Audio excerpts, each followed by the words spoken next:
brought you by Silver Pumps and Motors. Top quality और consistent performance के लिए सिर्फ सिल्वर पंप्स नाम याद रखना. నాని విజయ్ దేవరకొండ మధ్య అంతా ఓకేనా? కోల్డ్ వార్ కాస్త చల్లబడినట్లేనా? అసలు నాని విజయ్ మధ్య ఎప్పుడు వార్ జరిగిందనే కదా మీ డౌట్. వాళ్ళిద్దరు నిజంగా గొడవ పడ్డారో లేదో తెలియదు కానీ సోషల్ మీడియాలో మాత్రం కొన్ని రోజులుగా ఇదే చర్చ. తాజాగా వీటన్నిటికీ సమాధానం ఇచ్చేశారు విజయ్ దేవరకొండ. మరి ఆయన ఏమన్నారో చూసిద్దామా? టాలీవుడ్ లో ఫ్యాన్స్ మధ్య వార్ సహజమే. మా హీరో గొప్ప అంటే కాదు, మా హీరోనే గొప్ప అంటూ ఎప్పుడూ గొడవ పడిపోతూ ఉంటారు. లేటెస్ట్ గా ఈ లిస్ట్లోకి విజయ్ దేవరకొండ, నానీలు ఎంట్రీ ఇచ్చారు.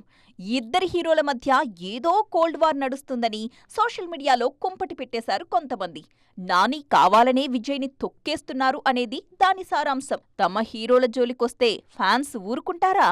ఇందులో నిజం ఉందా లేదా అని కూడా తెలుసుకోకుండా, ఏమీ ఆలోచించకుండా మ్యాటర్ వైరల్ చేసేస్తారు. నాని విజయ్ దేవరకొండ విషయంలో కూడా సరిగ్గా ఇదే జరిగింది. అయితే ఈ విషయంపై తాజాగా ఒక క్లారిటీ వచ్చింది.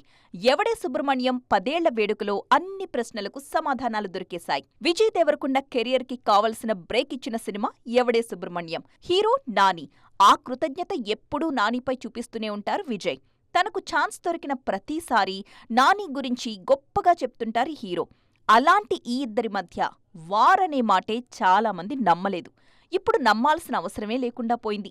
నేను నానిని ఎంత ప్రేమిస్తాను అనేది మాటల్లో చెప్పలేను అన్నారు విజయ్. దీన్ని బట్టే వీళ్ల మధ్య ఉన్న బాండింగ్ ఏంటో అర్థం చేసుకోవచ్చు. ఎవడే సుబ్రహ్మణ్యం 10 ఏళ్ల రీయూనియన్ కూడా అద్దిరిపోయింది. మొత్తానికి ఈ పార్టీ పుణ్యమా అని నాని విజయ్ల మధ్య ఏమీ లేదు అన్న విషయం క్లారిటీ వచ్చేసింది.